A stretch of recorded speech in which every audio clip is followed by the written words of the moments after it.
So thank you all very much for being here.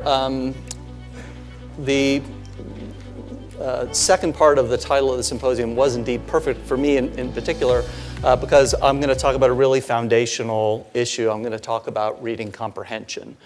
And let me show you the basic outline for the talk. As you can see there towards the bottom of that slide, the second half of the talk, I'm going to talk about improving comprehension.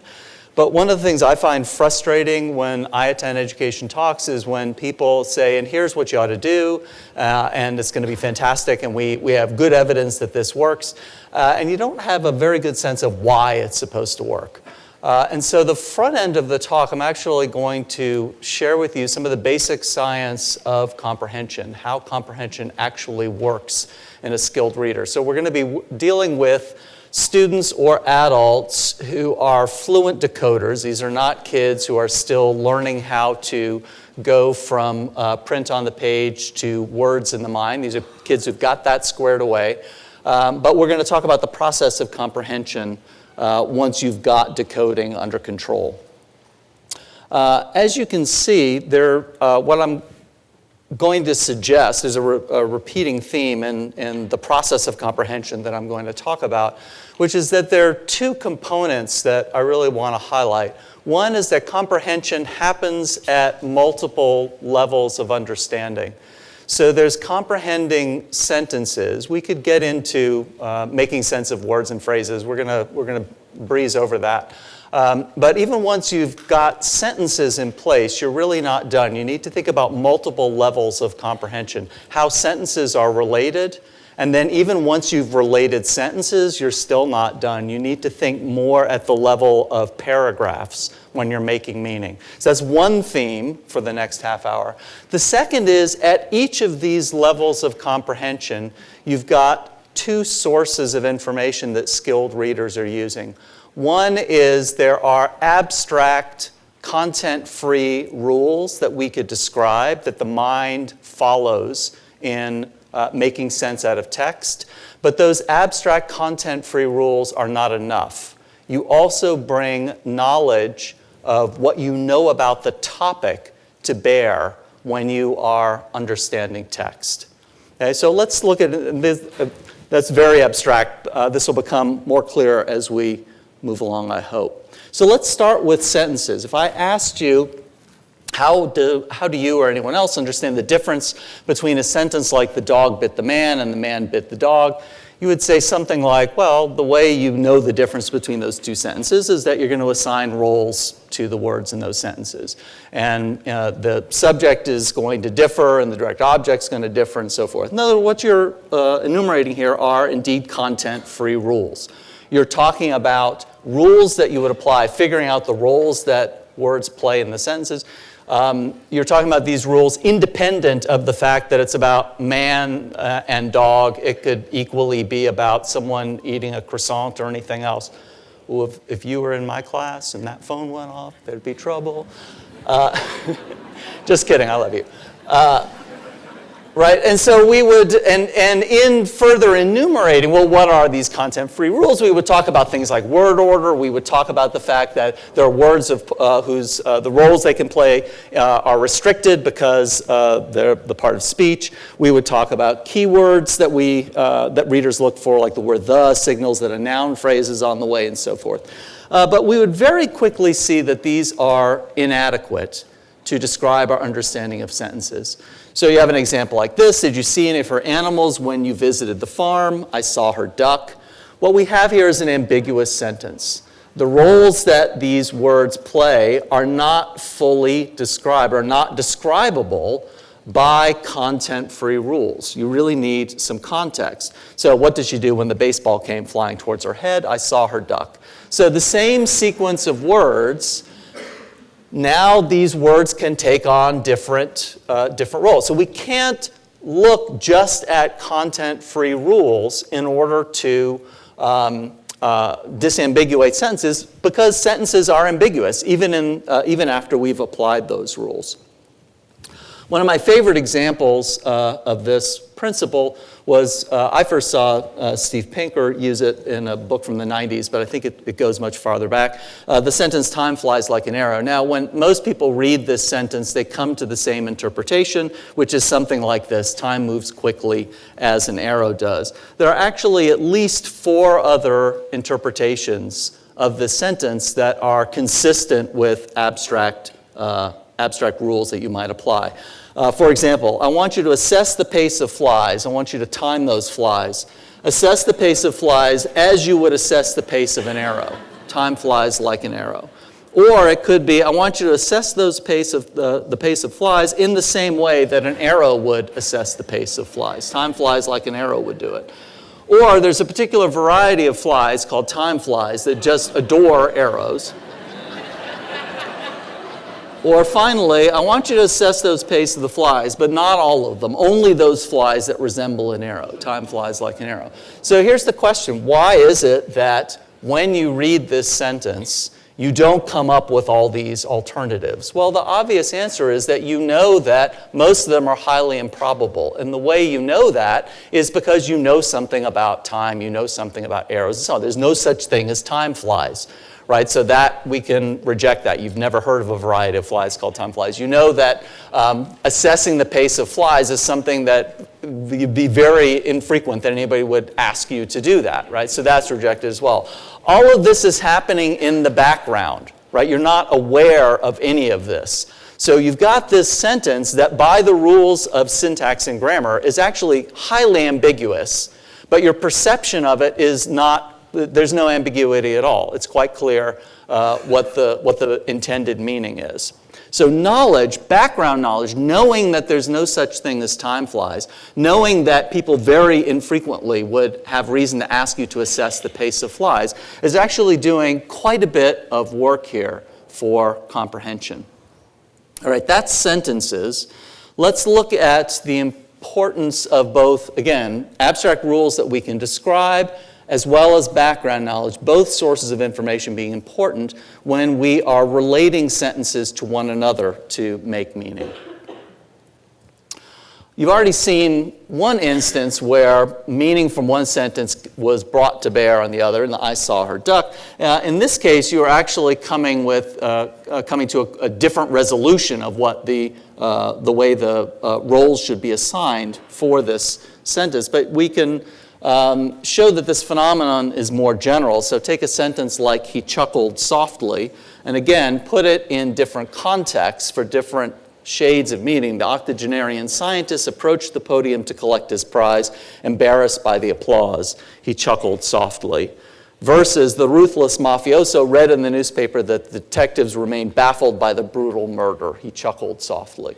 So we're obviously supposed to come to pretty different interpretations of what chuckling means in these two different instances. It's different than the duck example because we don't have a different interpretation of the syntax and grammar. But nevertheless, the meaning that we are to take away from this sentence differs quite a bit in these two instances. Now, what can we say about how we come to make meaning across sentences? Once again, we can describe some content-free rules, and as you'll see, the content-free rules will again end up being not enough. So one thing is we connect sentences that are about the same thing. When two sentences, it's clear that they have something in common. We know that they're supposed to go together. And then there are also instances where there are critical words that we are looking for in the case of reading or listening for in the case of speaking that tell you what sort of connection you're supposed to draw. So here's an example drawn from a classic study in the late 1960s on this, where you've got two sentences that are clearly about the same thing. The cans of juice are in the car trunk. The cans are getting warm. I understand these are the same cans that are referenced in each sentence, and so I connect these sentences because they're telling me two things about the same object. Now I know two things about the cans of juice. I know they're in the car trunk. I also know they're getting warm. Second type of connection are keywords. So here's an example. Tricia spilled her coffee, therefore Dan jumped up to get a rag. The word therefore is a keyword telling me I am to make a causal connection between these two sentences. Notice there's, unlike the cans of juice sentences. There's not a common thing in between that bridges these two sentences. They're not about the same thing in an obvious way. So I've got this keyword telling me you are to draw a causal connection. And there are lots of these, so here's some other examples of words that tell me I'm supposed to draw a causal connection. We could also have other keywords that we could point to tell you to draw a temporal connection between these two, and there are, as you might imagine, long lists of these. Now, what about the same thing and the role of knowledge? Okay, so two types of connections. Back to the first type now, where you're supposed to connect words, sentences that are about the same thing. Once again, you'll see there are instances where there's not any ambiguity. 2 cans of juice are in the car trunk. They are getting warm. No problem. I now need to resolve what they could potentially be ambiguous. I have to resolve what they refers to, but there's really only one candidate for what they could refer to, so I have no problem. But compare that to this set of sentences. Lynn scribbled on Brianna's picture. She ran to tell the teacher.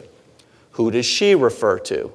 Well, now I've got 2 candidates. Right? And there's nothing in the sentences, and there's nothing in terms of abstract rules that tell me how I'm supposed to connect these. You need to bring knowledge of the world to bear. Namely, that that scribbling on someone's paper, one person is the wrongdoer, the other person has been wronged, and the person who is the wrongdoer very seldom runs and tells the teacher about it. Right, so that's how you resolve anaphor. Here's another example of real-world knowledge being brought to bear on what could be an ambiguous anaphor resolution situation, right?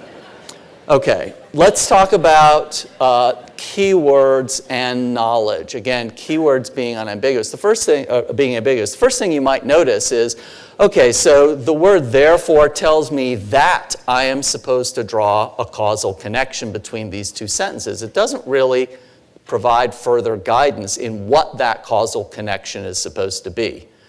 Right? Tells me you're supposed to connect these causally, but it's not explicit about what that causal connection is. Furthermore, a lot of times writers will omit causality, those keywords. Right? So if you had just read, Tricia spilled her coffee, Dan jumped up to get a rag, you would understand that there's more to this than this happened, then this other thing happened. You would understand there's a causal connection between these two events. What I want to point out is that there's a lot of knowledge missing that's needed to gap these two sentences, Tricia spilling her coffee and Dan jumping up to get a rag. In order to understand the causal connection between these, you need to know that spilled coffee makes a mess. You need to know that people don't like messes. And you need to know that rags will clean a mess. Okay? All of that knowledge needs to be in your head. And notice how good your mind is at providing this important knowledge at exactly the right time. Now, it may seem a little odd in a way that it's like, if that information is needed to bridge the causal gap between those two sentences, why would a writer leave a gap in the first place, or a speaker leave a gap? Why don't you just say what you mean? Why don't you just be explicit about it? And the reason is, if you didn't omit information that you thought the listener knows, so it's listening and writing are the same in this case, both characteristics of spoken and written language. If you don't omit information that you think your audience already knows, your prose becomes very boring and your speech becomes very boring. So imagine that last night you were at a bar and you overheard this conversation. The blue shirt guy says, "What makes you think she won't want to see you again?" The red shirt guy says, "I kind of spilled some coffee on her." Now, he could have said, kind of spilled some coffee on her, spilled primarily on her, that is, although a bit, perhaps a half ounce, spilled on the floor. I don't believe she found it endearing or disarming, but rather irritating and simultaneously pathetic. I don't believe she'll want to spend an evening with someone she finds irritating and pathetic, so I believe that if I call her for a second date, she'll refuse, even if she finds a polite way to turn me down. Thanks for asking. Everybody knows a couple of people who actually talk this way, right? You ask them a question, and what they're doing is they're not leaving any inferences for you to make. They're being very explicit about stuff you don't need them to be explicit about. You get it, right? We are all of us, constantly judging what the other person knows and calibrating our speech appropriately. This is why you talk very differently to a 5-year-old than you do to an adult. You assume they're missing a whole lot of knowledge. This is why you can talk to a friend in language that's almost telegraphic. You have lots and lots of shared knowledge. This is why, like my personal example is I've got a friend whose wife is a molecular biologist who does something about liquids, how molecules behave at the surface of liquids. And when I ask her, how's work? She starts talking to me like I am a fellow biologist who studies molecules at the surface of liquids. And I don't know what she's talking about.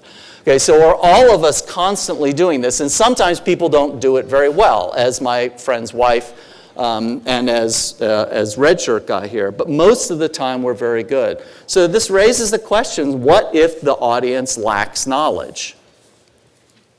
The answer is pretty straightforward. They're not going to understand, but it's a little more complicated than that. So let me give you an example of these two sentences. The researchers saw that the data distribution was perfectly symmetrical. She emailed her assistant to come to her office. Now, you might just be confused by this, but even if you don't have very much knowledge about how research is typically conducted, you might feel kind of okay reading these two sentences. Because even if you're not used to thinking about data distributions, you know that you can sort of draw data and you know what symmetry is, so you're good there. You're certainly fine with the second sentence. But the missing knowledge here to make a causal connection between these is twofold. One, you need to know that data distributions are never perfectly symmetrical. There's something wrong with these data. The second thing is researchers almost never enter their own data. An assistant's very likely to have done that. So now you know what the causal connection between these two sentences is. But notice that you could just look at these two sentences, look at them each on their own. They seem more or less comprehensible to you, and you think you're good to go. You've actually missed a layer of comprehension that the author intended for you to have. The author intended you to make a causal connection between these two sentences. You got this happened, then this happened, and you thought it was sort of a temporal ordering, and that's the way these two sentences hung together. This happened, and then after that, this other thing happened.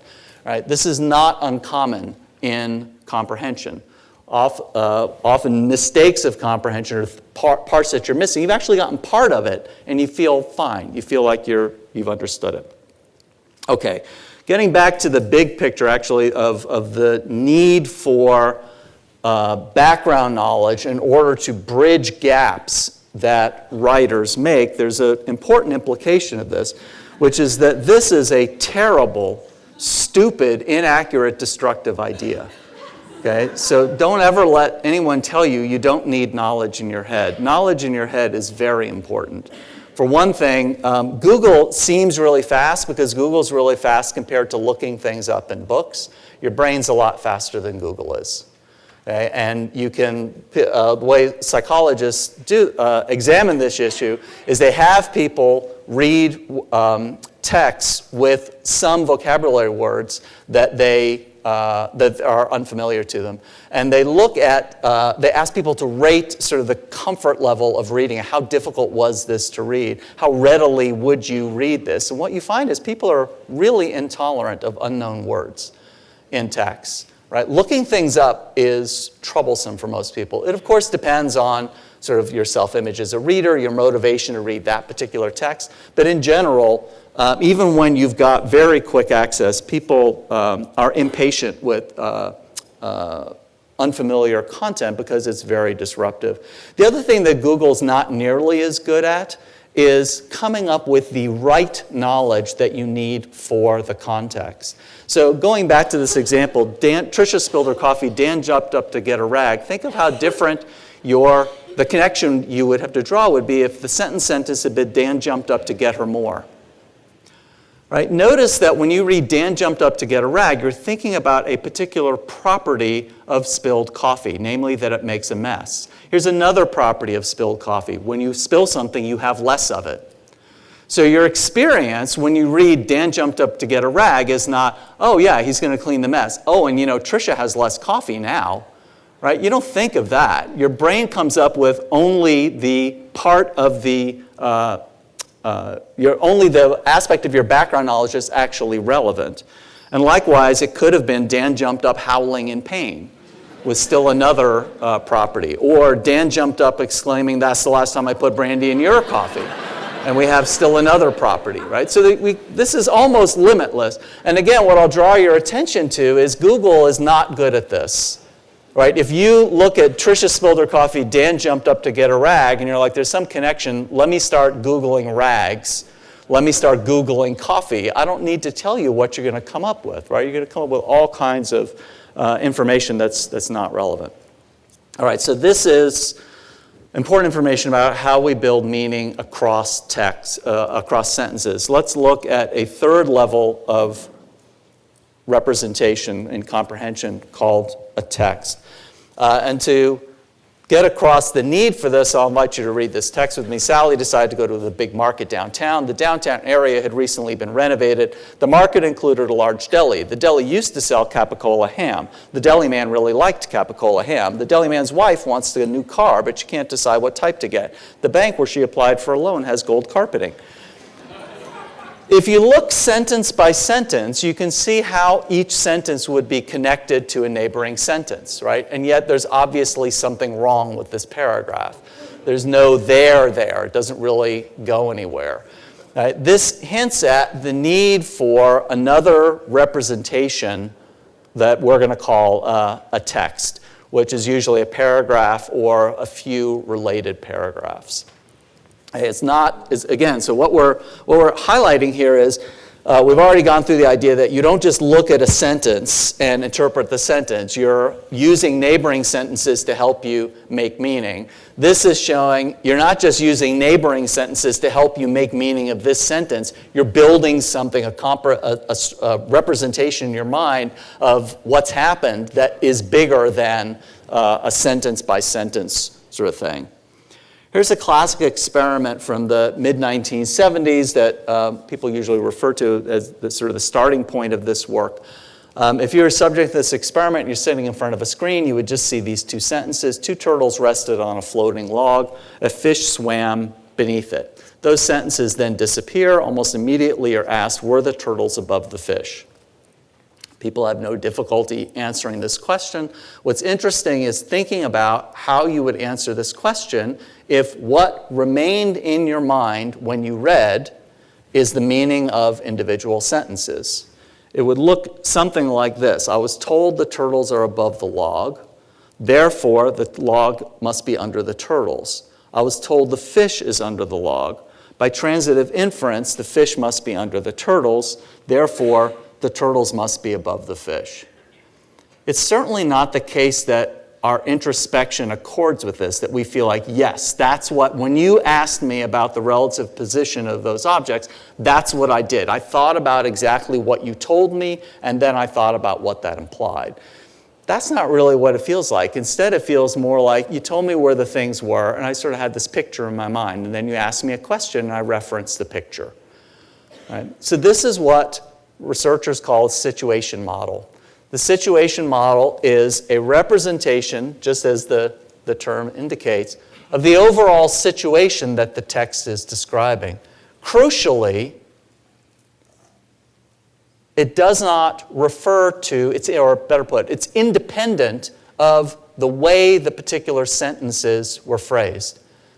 So in the situation model, it's perfectly equivalent to know that the turtles were on the log or the log was under the turtles. The situation model is not preserving which way the author described it. Right? So the idea here is that as you're building the situation model, you're jettisoning the individual sentences. You really don't hold on to that very long. Again, I'll remind you, in this experiment, you saw those two sentences and then you got the question. This was seconds apart. By the time that second sentence appears, all you're retaining is the overall meaning of what you read, not the individual sentences. That's the representation. You might be able to tell me what those sentences were. That memory representation, by the way, is going to disappear really quickly. Memory for the specific words, unless you've got some reason to hold on to the specific phrasing, that disappears really fast. What you remember is the meaning. And this is one of the reasons that the situation model is so important. This is really the end point of comprehension. This is what you're really going to hold on to. If I asked you, have you read this book? You say, yeah, 10 years ago, whatever. Can you tell me what happened? This is what you're referencing. Right? At the time you were reading, you read sentence by sentence. You had all of those details in mind at some point. You knew what Mr. Dursley does for a living. But probably now you don't remember. There's always a few people who are like, I do, right? I believe you. I'm sure you do. But most of what we read gets tossed, and you don't remember whether you were specifically told anything. You would not really remember where you were told relative positions, and it was to do with a log and turtles and fish, but you wouldn't remember who was told. You wouldn't remember whether the sentences told you about which relative positions, which specific entities. Okay, so again, we can think about how this is formed. Again, this is going to be what's very enduring, but it's really going to be a summary. Okay, forget 10 years, even a month after you finish the book, a lot of it's going to be gone, and some of it's going to remain. So the question the psychologists are interested in is, how do you decide what to hold on to? How do you decide what merits staying in the situation model? This is going to be sort of a summary, a description of the overall situation. A lot is going to go. What is it that you're tracking as you move through? I'm going to tell you about some of the candidates that researchers were working with through the 1990s. I'll tell you right now, they decided none of these candidates really describes it, and there's an alternative reason. So one alternative way of thinking about it. So one is the formal, again, we're going to talk about formal rule, and we're going to talk about knowledge. One formal rule might be keep track of the character's goals and anything that's relevant to their goals. That was one idea. Another was, and not necessarily incompatible with this, keep track of spatial relations. You need, when you're told Harry's in the castle, you need to know that he's in the castle and he's not somewhere else. Keep track of the temporal order of events. Even if you're told things out of temporal order, you need to kind of have a timeline in mind and keep that in mind, because causality is usually really important in longer narratives, and temporal order is really important for causality. What researchers find is none of these work that well. This is why I warned you that none of these work that well, because what they found is what you track depends on your goals, what you hope to get out of the text. One of the more interesting studies by Ralph Swan on this topic in particular, that goals are really important. He gave people exactly the same text. Some people he told, this is a newspaper story. Other people he told, this is a work of fiction, a short story. Exactly the same text. And what he found was people build different situation models. Right? These were adults who knew what these different genres were supposed to mean, and so they thought they were reading them with different goals in mind. Okay, so this is less well worked out than other types of comprehension that we've talked about at the sentence level and bridging across sentences in terms of the abstract rules that we're using when we're building situation models. Nevertheless, we can look at knowledge as well, and again, it's less well developed, but we can still point to evidence that knowledge is important for the development of the situation model. So have a look at this paragraph. Carol Harris was a problem child from birth. She was wild, stubborn, and violent. By the time Carol turned 8, she was still unmanageable. Her parents were very concerned about her mental health. There was no good institution for her problem in her state. Her parents finally decided to take some action. They hired a private teacher for Carol. What's interesting about this paragraph, so unlike the Capicola-Ham paragraph, this all hangs together. This makes perfect sense. You can develop a situation model. Imagine now that I told you, actually this paragraph is about Helen Keller.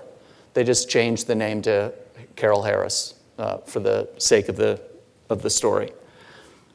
Now the situation model you build is going to be different. The way you interpret how these sentences hang together, why it is that she's violent, what it means for her parents to have hired a private teacher for her. All of those are going to be interpreted differently. Once again, this is an instance where having that background knowledge is not necessary for you to think that you've understood the text. Right? So a student who has never heard of Helen Keller is going to understand this text possibly quite well in exactly the same way you did when you thought it was about Carol Harris and didn't know it was about Helen Keller. So it's another instance where background knowledge ought to influence the way that you comprehend a text, and it may or may not do so. All right, so all of that has been about comprehension, and again, all of this is to demonstrate that both rules and knowledge play a role at each of these three levels. What I want to mention now is a couple of studies showing that knowledge is important in action as our students are actually reading. So what you've seen are sort of laboratory analysis of people reading very short snippets of text that indicates that knowledge is really important for comprehension. Do we have evidence that it's important in tasks that look more like the types of tasks that our students confront? There are two types of evidence that I want to point to, and I'll give you one example of each type. So in one type of evidence, what you do is you take students who either read pretty well or don't read all that well, and you examine what happens when they've got a lot of expertise. They have a lot of knowledge about a particular topic. What happens to reading comprehension when you really know a lot about the subject matter? Okay, so one of my favorite studies is from Recht and Leslie. They use baseball. So you're looking at 7th grade students. Half of the students have been identified by a standard reading test as quite capable readers. Half of the students have been identified as struggling readers. In addition, you got two groups. In addition, within each of those two groups, half of the students were big baseball fans who were very knowledgeable about baseball. The other half, they grew up as American kids. They knew the rules of baseball. They knew the basic idea of the game, but they were not especially fans. All right, so you end up with 4 groups of readers. Expertise versus no expertise, and then good readers versus struggling readers as evidenced by a standard test. The text that the researchers asked them to read described half an inning of a baseball game. The kids, it was written at what was meant to be the 5th grade level, so even the struggling readers should be pretty much okay in reading this. These are 7th graders, I'll remind you. Experimenter sits across the table from the kids, and every few sentences they would say, okay, stop. Now show me what happened on this game board. So that's their measure of comprehension. They're reading a half an inning of a baseball game. How many of the moves do they produce correctly? And this is what the data look like. The light blue are the kids who know a lot about, are the good readers. The dark blue are the poor readers. And what you can see is the light blue bars are higher than the dark blue bars. So the reading test means something, but the reading test means a whole lot less than knowledge in this experiment, right? So those 2 bars on the left are the kids who know a lot about baseball, and the 2 bars on the right are the kids who don't know very much about baseball. And what's especially striking to me is looking at that dark blue bar on the left versus that light blue bar on the right. So these are the one on the left, those are the kids who are the supposedly bad readers who are now reading a text where they know a whole lot about the subject. And suddenly they look terrific. And in fact, they look a whole lot better than the supposedly good readers who don't know very much about the topic at hand. Data like this ought to make us think really differently about reading tests. Reading tests are offered to us as content-free, right? You don't give a kid a reading test and then conclude, okay, this kid ranks thus and so as a reader. This child's in the 48th percentile for their grade level on these 6 texts that they just read. That last bit's not supposed to be part of the interpretation. It's supposed to be they're in the 48th percentile of reading, as though whatever text comes down the pike, that's more or less how good they are at reading, right? What this shows us is that's not really true. How successful a child is at reading depends on how much they know. It's not just the child, it's you and me as well. Right? And again, this is because we've looked at a finer grain of analysis of, at every level of comprehension, how knowledge was influencing the depth of our comprehension. This is where we're seeing how this cashes out. I'll give you one other example, and again, this was baseball. There are lots and lots of studies. This study is from '88, I think. There were a bunch of these done in the mid to late '80s. The second type of second way of approaching, again, what we're getting at here is, can we see the impact of knowledge, not just in these lab experiments of people reading a sentence or two at a time? Can we see it in reading tasks that we're more used to thinking of in an educational context? The second type of research looked at the following prediction. Get back to what I just said about reading tests. Who does well on reading tests? Well, reading tests, as you know, they're not going to give you one passage because the people who write reading tests are aware of this phenomena that I'm describing. They know if a child knows a whole lot about it, you're going to get a unrealistic view of how well this child reads. So they give them lots of passages about a bunch of different topics. Right? So the question comes up, who is it who's going to do really well on the reading test? The answer is kid who knows a whole lot, at least a little something about a whole lot. If you want to be a good general reader, you need to be 1,000,000 miles wide in your knowledge. You're probably okay being just a couple inches deep. Because usually what the author expects you to know is not a whole lot, but they expect you to know a little something. Right? You need to know, if the word nebula comes up, you need to know that's something to do with space. You don't need to know the details of it. If you want to read a book about astronomy, you need to know more. Right? Once you need to, when you're really working with content and you're trying to dig deeper, then you need to know much more. But if you want to be a good general reader, which is what reading tests purport to test, you can be 1,000,000 miles wide. You need to be 1,000,000 miles wide, but you can be just a couple inches deep. So Ann Cunningham and Keith Stanovich did several studies on this in the late 1990s. First thing they did was they measured cultural knowledge. Rob referenced E.D. Hirsch.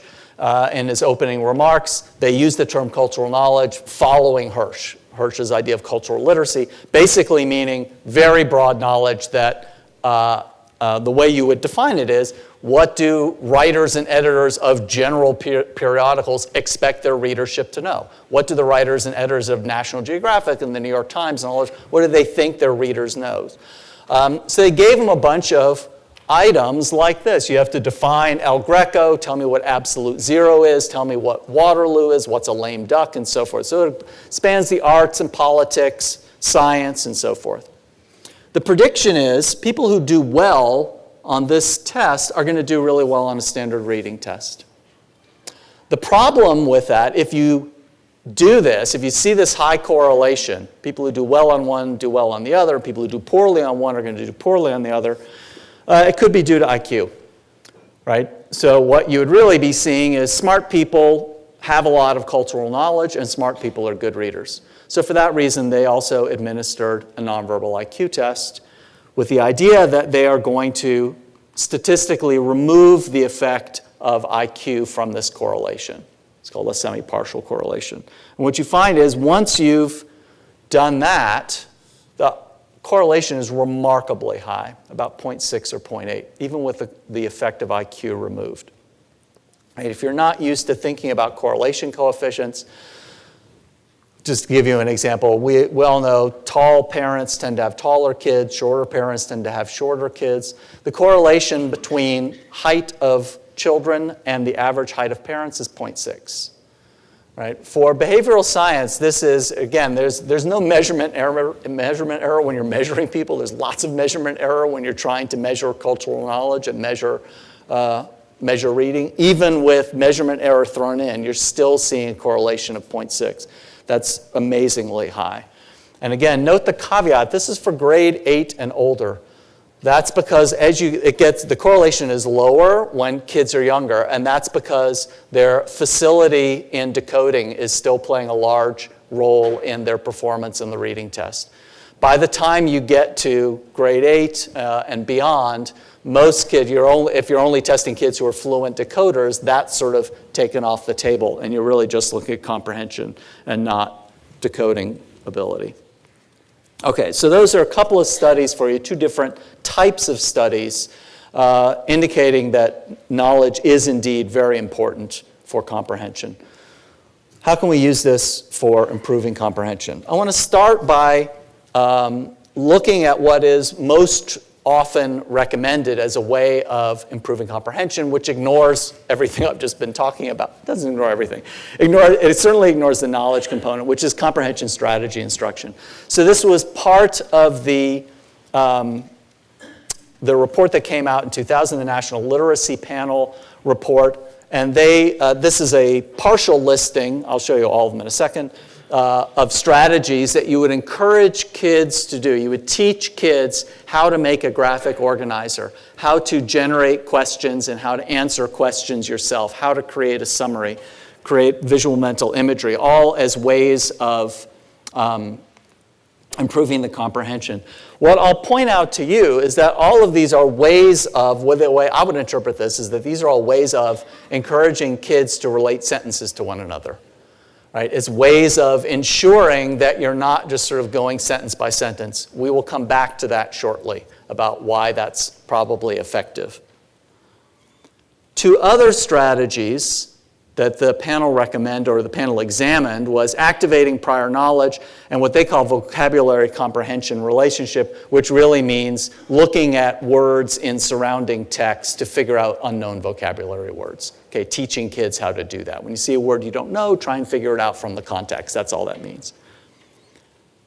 Okay? And what you're really doing here is teaching kids strategy of relating prior knowledge to the text. Right, which that sounds like, right? That sounds like that would be important given the evidence that we've just looked at. Finally, the last 2 strategies that the panel examined was comprehension monitoring and active listening, both of which say, like, you should really think about whether or not you're noticing, or think about whether or not you're comprehending. Notice whether or not you're comprehending. Here's what the data look like. So the green, italicized, underlined means that the panel concluded there's good evidence that these are effective. Okay, so most of these work. Interestingly, activating prior knowledge and using surrounding context doesn't work. Right? And what that indicates, the first of those is like, if you have prior knowledge, you don't need to activate it. Right? Dan spilled his coffee. Okay, hold on. Let me think everything I know about coffee and about spilling. Right? It seems so. I've just said the brain's really, really good at that. You don't need to do that. And then finally, telling kids you should notice whether or not you are understanding turns out to be a good idea. There's one caveat on all this that the panel pointed out, which is that all of these strategies, again, what we're talking about is coming into a classroom, doing a unit of some number of weeks where you teach children 1 or more of these strategies and encourage them to apply this strategy in the reading they're doing. And then you look at whether comprehension gets better after versus before they had that intervention. There are 2 ways that you can then measure comprehension. One is with a test that the experimenter devised. The other is with a standard reading test. It still works with the standard reading test, but it apparently works a whole lot better with an experimenter-generated test. So that's just something to keep in mind. We'll come back to it. What's strange about this is, from the analysis I presented, none of these strategies really ought to work. Okay, so if you are missing knowledge here, creating a visual mental image or posing questions to yourself or any of the rest of it's not going to help. You need the knowledge. You can't bridge these 2 sentences without the missing knowledge. So to me, this is really suspicious and weird, frankly. That I believe the data, because there are tons of experiments indicating that this works. This has really been, it's less popular now than it was, but I mean, this was a virtual cottage industry in the 90s and the 2000s for researchers. There were lots and lots of studies on this. So here's a resolution that Gail Levette and I suggested in a paper in 2014. Before I tell you what I think is going on, let me tell you the way I think people think about reading comprehension strategy instruction that I think is wrong. People think of comprehension as an all-purpose skill. It's a skill the way a tennis serve is a skill. And strategy instruction is like a coach coming in and saying, your elbow's in the wrong position, your elbow ought to be in this position. And then you practice that, and then that sort of becomes habitual. It becomes part of what you do as you serve a tennis ball, and your serve is now better. And it's comprehension strategy instruction is improving the skill of comprehension the way that you can improve the skill of a tennis serve. What I'm suggesting is comprehension is not a skill like that. And the reason is reading comprehension is piggybacking on language comprehension. Reading comprehension is pretty much the same thing as listening comprehension. I'm not going to show you data on that, but there's actually lots of data indicating that's true. And you can't get that much better at language comprehension. You're already really pretty good at it. So there's some other way that you're seeing this profound effect. And again, it is a pretty robust effect. Gail and I suggested two things. One is, for some kids, especially younger kids, reading comprehension strategy instruction prompts the recognition, I'm supposed to understand this. Right? All of you have been around, even if you're not teaching the young ones, you've been around kids old enough to know, long enough to know, when children are first learning how to read, reading is saying the words aloud. If I do that, I am reading. Right? End of story. And then at some point they're like, oh, I'm supposed to understand this too. There's more to it than that. Right? And they sort of turn this mental corner and they start, and it's actually, it makes perfect sense. When you're first learning to decode, that's really absorbing almost all of your attention. And you don't have any left over to be thinking about the meaning of the text. Right? But then once you start to get more fluent, then you are able to divert attention, some of your attention, to what it means and think about it. So one thing that reading comprehension strategy instruction might be doing is prompting this in some kids who are ready to make that jump but haven't made it yet. Right? Their reading is fluent enough, they do have excess attention, they can start thinking about what it means, but they haven't come to the others. It's not going to help them because they've already come to that realization, so that's not going to do it. Here's the second thing that I think might be going on for kids, and this would be either for younger or older kids, which is setting a higher criterion of what it means to understand a text. Children and college students, by the way, set a very low bar for what it means to understand when they're reading. So let me take a brief detour and show you some evidence on that. This is a classic study by Ellen Markman from the late 1970s. Actually, before I show you the text, let me tell you, very clever the way she did this. The way the experiments is set up, so these are mid to late elementary school kids. The experimenter says, listen, I've got these brief things to read. They were written by a friend of mine. They're meant to be read by kids about your age, but she's not very sure they're any good. Would you do me a big favor and read them and tell me if there's anything in this that seems confusing or isn't very well written to you? It would really be a big favor to her and to me. So they go through all this because they're trying to make sure kids feel comfortable telling an adult who they just met, there's something wrong with what you just gave me to read, right? So they've got this cover story. Meanwhile, half of the passages that they give the children to read have something wrong in them, and they want to see whether kids notice them. In some cases, the thing that was wrong, or what they called implicit, it was relatively subtle. So this is an example. There's absolutely no light at the bottom of the ocean. Some fish that live at the bottom of the ocean know their food by color. They will only eat red fungus. Other times, it was what Markman called explicit, where she more or less beat the child over the head and neck with the contradiction. Fish must have light in order to see. There's absolutely no light at the bottom of the ocean. It's pitch black down there. When it's that dark, the fish cannot see anything, can't even see colors. Some fish that live at the bottom of the ocean can see the color of their food. That's how they know what to eat. All right, so again, child's asked, is there anything that seems confusing to you about how it's written here? 96% of mid to upper 8th graders fail to notice it when the contradiction is subtle, and even half of them miss it when it's very explicit. College students are not that much better. Okay. They are better, but they're not that much better. I'm not going to read you through this. This is a study done by Art Glenberg in the early 80s, as you can see. Everybody saw the text in black. The half of the subjects saw the next bit in green. The other half didn't see the green bit. They saw the red bit. The red bit contradicts what's written in black. The green bit is consistent with it. And what you find is it depends a little bit on the text and the conditions, but between 15 and 50% of college students. And again, this is University of Wisconsin-Madison. It's not just these are college-age kids. It's not just these are high school graduates. These are kids who wanted to go on to college, got admitted to a highly selective college, and are still enrolled there, are doing well enough in their classes that they're still enrolled, and they're missing these. Okay. So all of this is by way of saying, why would comprehension strategy instruction work?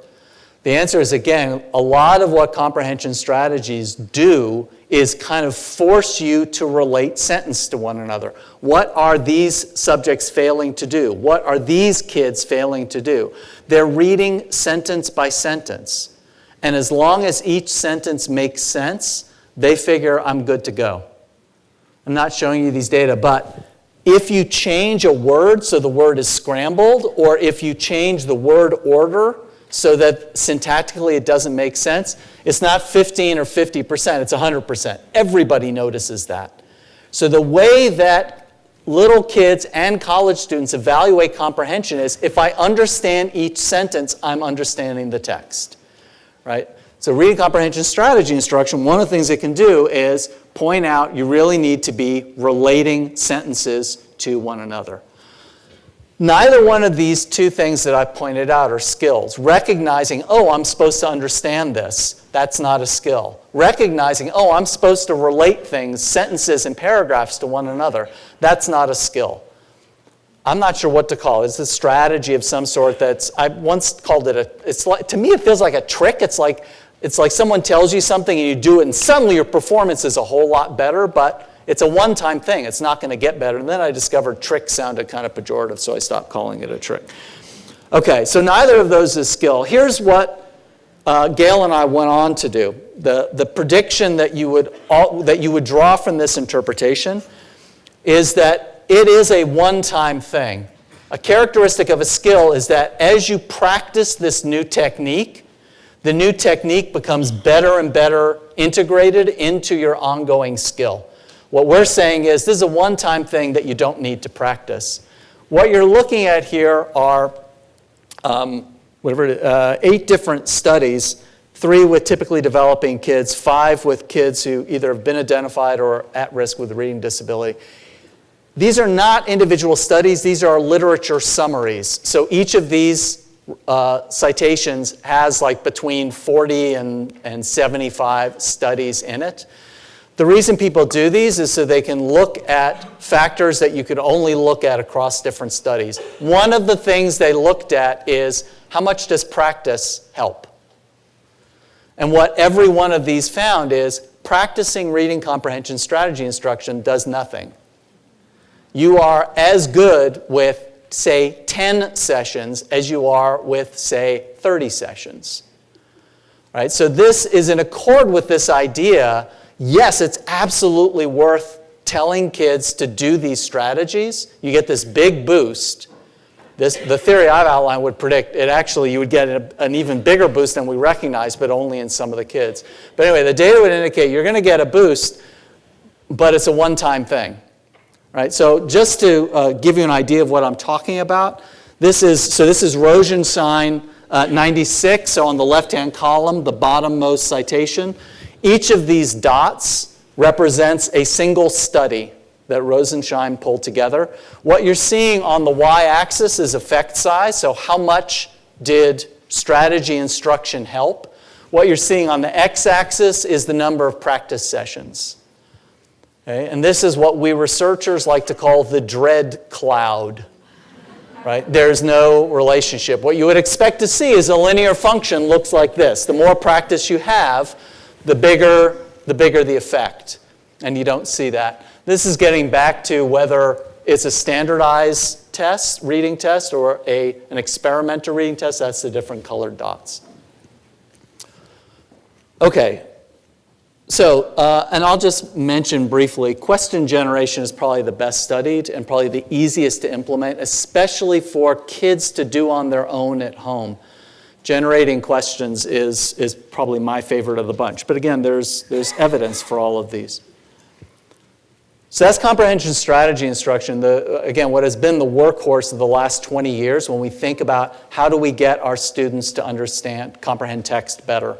And so I think it absolutely works, but I think there are some important caveats to thinking about how to use it, especially in terms of the amount of time.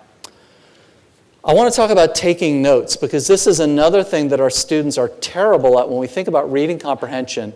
And starting in most schools in mid-elementary, maybe as late as late elementary, we're ready to start sending kids home with potentially complex readings that we ask them to complete on their own. Kids have one go-to strategy when they're reading text, that is this.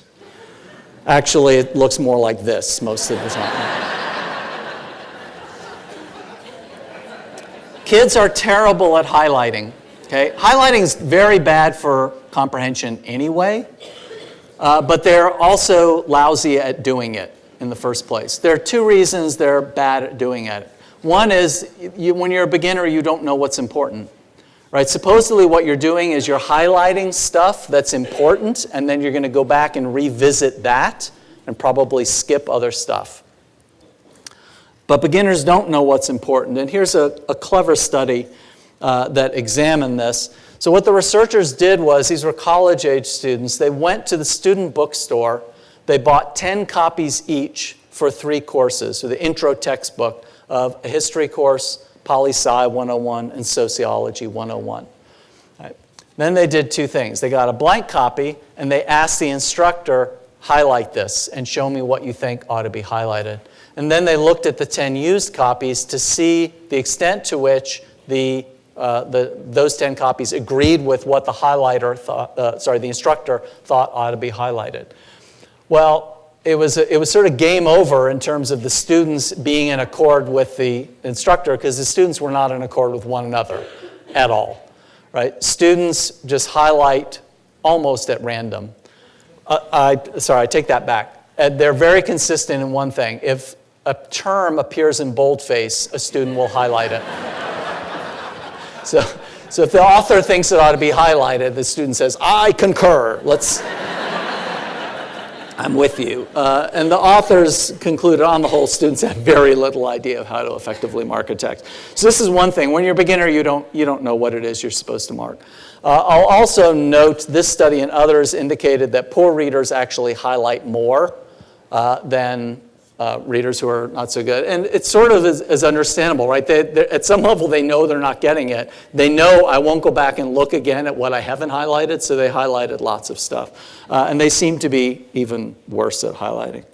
Second thing is that highlighting is really bad for capturing relational information. So one thing my students at the University of Virginia still don't really get is that texts are, and lectures as well, by the way, are organized hierarchically.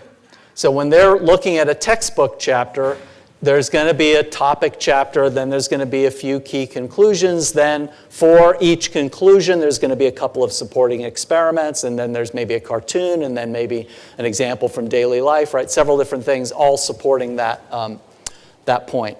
There are 2 things that I want my students to get out of the text that they have a lot of difficulty with. What my students are good at is that bottommost row of nodes. Getting all the little details they're pretty good at, which is fine. That's necessary, but it's not sufficient. What they're not so good at is the links, right? The links is the causal information, the relational information.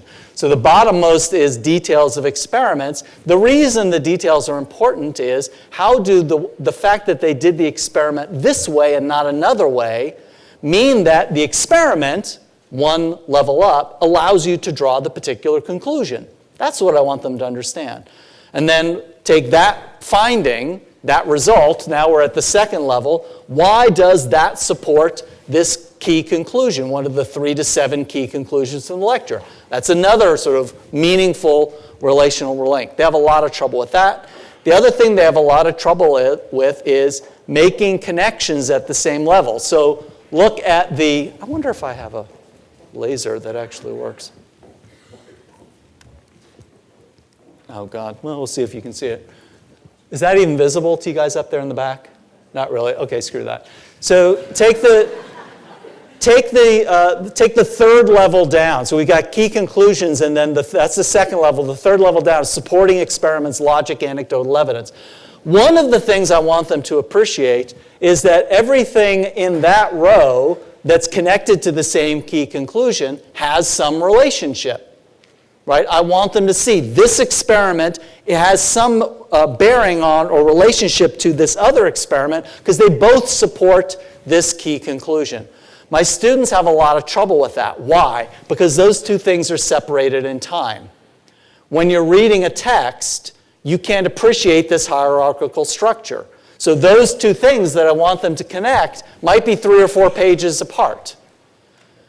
Highlighting is terrible for helping you perceive that. The author, if the author's any good, will have used headings and subheadings to try to provide guideposts to that. Highlighting takes your attention away from those headings and subheadings and takes your attention away from the hierarchical structure of the text and gets you focusing on linear stuff, right, which is the way you're experiencing it. So highlighting is terrible. And what students should be doing instead is taking notes on what they read. And this is an instance where I'm not going to talk about note-taking today. This is an instance. My classrooms are device-free classrooms. To me, asking students to use laptops in a lecture like this where there's Wi-Fi everywhere is like bringing an alcoholic into a bar and saying, we're just going to have wings, all right? It's just like, it's a dumb idea, right? So my classes are device-free classes, but I tell my students, taking notes on a laptop, when you're taking notes on a reading, doing it on a laptop's not a bad idea because you're going to want to move stuff around. You're going to want to be able to edit easily, and laptops really afford that. 40% of college students say they never take notes on reading. They just highlight. Another 40% say they do it infrequently. They spend an hour or less. Most of what they're doing is highlighting.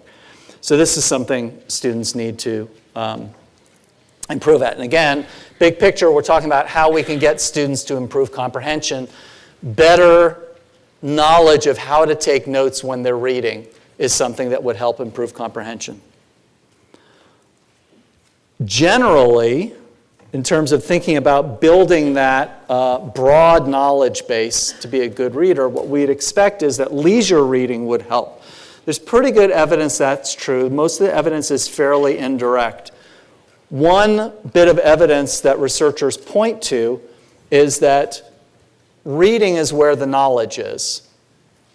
So these data are now kind of old. But what they're showing is different sources of vocabulary. And you can see the first Roman numeral 1, those are different types of printed texts.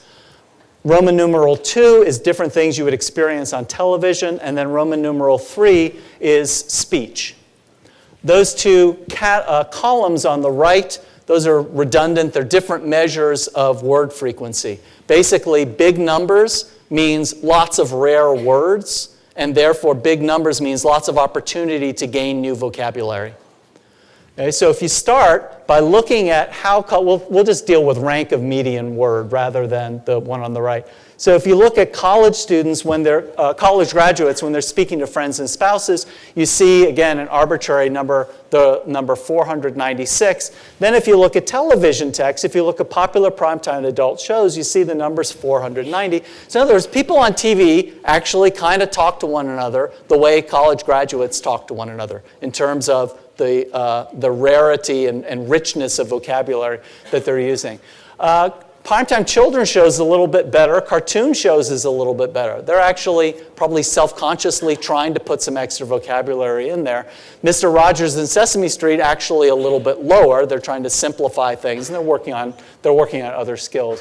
What's striking is once you get up to printed text, what the figures look like up there. All right, so again, the reason I show you this figure, and again, you notice even preschool books at 578, you find richer vocabulary in preschool books on average than you do in adults talking to other college-educated adults. So one reason that we figure leisure reading is a good idea in order to build knowledge is reading is a rich source of ideas. You know, end stop, right? That when kids are reading, they're being exposed to ideas they're not going to get from television, they're not going to get from Instagram and all the rest of it. Okay, let me show you a little bit more direct evidence that this is true, that kids learn from print. This is a measure called print exposure in college students. Keith Stanovich came up with this. What he's interested in is looking at college students and figuring out how much did you read when you were a kid. Because he wants to show that people who read a lot as a kid know a lot. The problem with just asking people, how much did you read as a kid, is there's like self-presentation problems. You kind of want to sound smart. There's also the problem of memory. And also like, you know, I think I read a lot. Maybe you read more than me, but we have different perceptions of what it means to, you know, what the words a lot mean, right? So here's how Stanovich dealt with that. He showed people the names of magazines, some of which he made up and some of which are legitimate titles of magazines. Okay? And all he did, and this was one of a bunch of tests that were sort of similar in spirit, he just asked people, put a check mark next to the real magazine names. On the theory that even if you didn't read these magazines, if you were the kind of kid who did a lot of reading, you kind of knew what was available as reading content. He did similar things with names of books and other sorts of things. And if you're curious, these are the, these are the real ones. Sorry, it took me a moment. Those are the real ones. Okay. So this is the way he's going to measure print exposure. Again, he had a battery of tests similar in spirit to that. And then he wanted to do some test of general knowledge. Again, he's looking for the idea that people who read a lot as kids know a lot as college students. So he gave them a composite of 5 different tests. It's very similar to what you saw before, right? That, you know, where you have Waterloo and information across the arts and all sorts of different topics. 5 different tests. Then the idea here is you're going to try and predict their general knowledge score, how much stuff they know. Because we would expect that, well, kids who know a lot, kids who are readers, that's all the same thing. It's like kids who were smart, kids who did well in school, that kind of thing. So he starts with a high school GPA and an intelligence test score, and then on the spot he gives them an SAT types math test. He uses all of those to try and predict how much general knowledge do you have. And these 3 tests do a pretty good job at predicting it, because all these things are correlated. Then he asks, what happens if you what happens if you throw in a measure of exposure to television? And the answer is absolutely nothing. How much TV you watched does not help, as a kid, does not help predict how much general knowledge you have now. But when he does his print exposure, all of a sudden he's 37% better at predicting how much knowledge people have. And the upshot, I know that this method might be a little obscure if you're not used to seeing it. The upshot is this. It's true. Smart people tend to know a lot of stuff. People who know a lot of stuff tend to be smart people. But it's also the case that reading is the more important factor than both. Right? So the reason you get this relationship between intelligence and knowing a lot of stuff is that intelligent people read a lot. When you find someone who's not very smart but they read a lot as a kid, they know a lot as an adult. Likewise, there are intelligent people who just didn't read very much as kids. As adults, they don't know very much.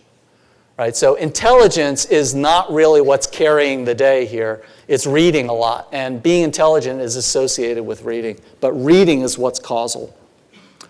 So leisure reading is a great idea. The problem with leisure reading is kids like reading less and less as they get older. Every year a child spends in school, they like reading. Their attitudes towards reading drops. Okay, these are data from Mike McKenna. This is from 1995. He replicated this a couple of years before his death a few years ago, went out a little bit beyond middle school. This is both, the top one is recreational reading they would do at home, leisure reading. The bottom is academic reading. And the consequences are, these are data from the American Time Use Survey of different activities. American Time Use Survey is a fantastic study conducted by the Bureau of Labor Statistics. This is how much, the number of minutes per day in 2016 kids spent in various activities. You can see watching TV is quite popular, reading not so much.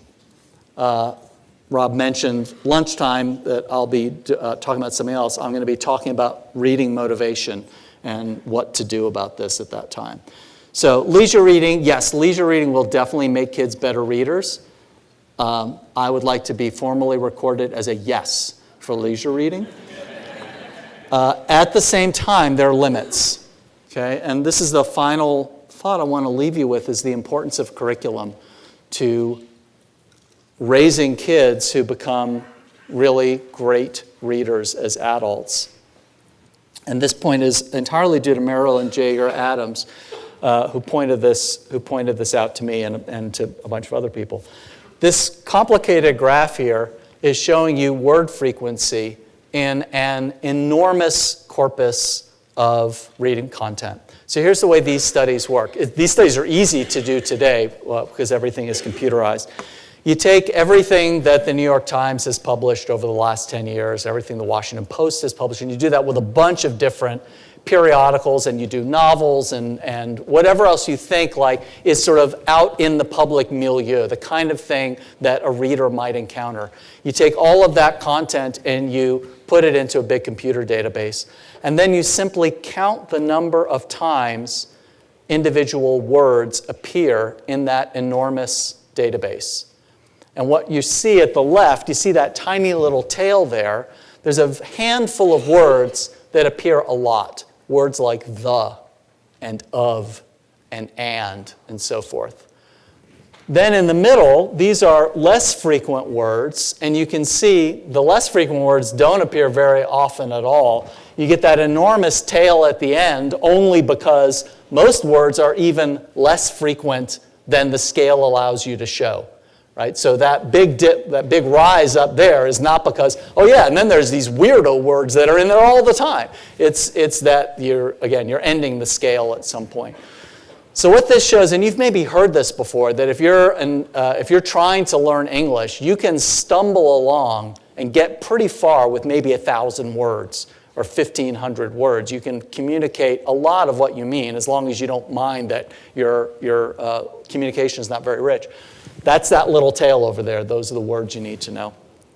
So here's the thought experiment. With these data in hand, here's the thought experiment Adams suggests. Take an educator's dream leisure reader. This is a kid who, between kindergarten and high school graduation, reads an hour a day, 7 days a week. Right? The kid, there are very few of them. These are the kids we would love for everybody to be. Adams asks, how often will that child encounter the word Mars? Right? From these data, we can make a pretty reasonable guess as to what it would be. So think about it. An hour a day, every single day between kindergarten and high school graduation, how often will the child encounter the word Mars? There's about 10 or 12 times in 12 years. Mars is a relatively infrequent word, right? And so what Adams points out is if you want the child to encounter the word Mars, what you really need is a curriculum unit on the solar system. If you have a curriculum unit on the solar system, that child will see the word Mars frequently enough that they will now have that vocabulary word. Her point is that you can't really leave it to chance. Leisure reading's wonderful, but by definition, leisure readers are picking what they want to read. And the truth is, they're not just going to select randomly from the kinds of things that were in this corpus. They have particular things they like to read. So the kid who likes fantasy is going to encounter certain low-frequency words very often. That kid's going to know about wizards and elves and whatever else it is, right? But they're not going to know anything that the kid who's interested in historical fiction is going to know. Right? If you want kids to be competent general readers, you need to ensure breadth of what they're exposed to, and leisure reading is not going to be enough. Right? So I already went on record as being in favor of leisure reading, but it's not enough. And the last thing I want to point out about curriculum is not enough that you have a lot of stuff in your curriculum. Sequence is absolutely essential. One of the things that I've emphasized here, think back to the beginning of the talk when I was talking about bringing knowledge to bear on a text and how important that is in knowledge in your mind, replacing what the author purposefully omitted because they figured that their readership would have that knowledge. I also mentioned in passing, we have limited patience for looking things up. Right? It disrupts the flow when you're reading. And so you really want most of that knowledge to be in the child's mind. The child should reach a little bit. There should be a few moments where you're puzzled and you need to work things through. That's one of the ways that you learn new things from text, right? It can't be the case you absolutely know everything in the text. There need to be moments when you're reaching ahead. But what that's indicating is educators need to have a very finely tuned sense of what this child is ready for. You want them to have most of the background knowledge they need to read the text comfortably, but you want there to be a little bit that is going to be novel and is going to stretch them a little bit. That points to the importance of sequence. Right? It's not enough. A lot of times when I give talks like this, people are like, okay, I get it. Like, you need a curriculum that's got lots of knowledge in it. That's true, but there's more to it than that. That knowledge needs to be intelligently sequenced for it really to pay off. Okay, I'm going to leave it there. I've got contact information. I'm always glad to continue this conversation over email or social media. Thank you all very much for your sustained attention.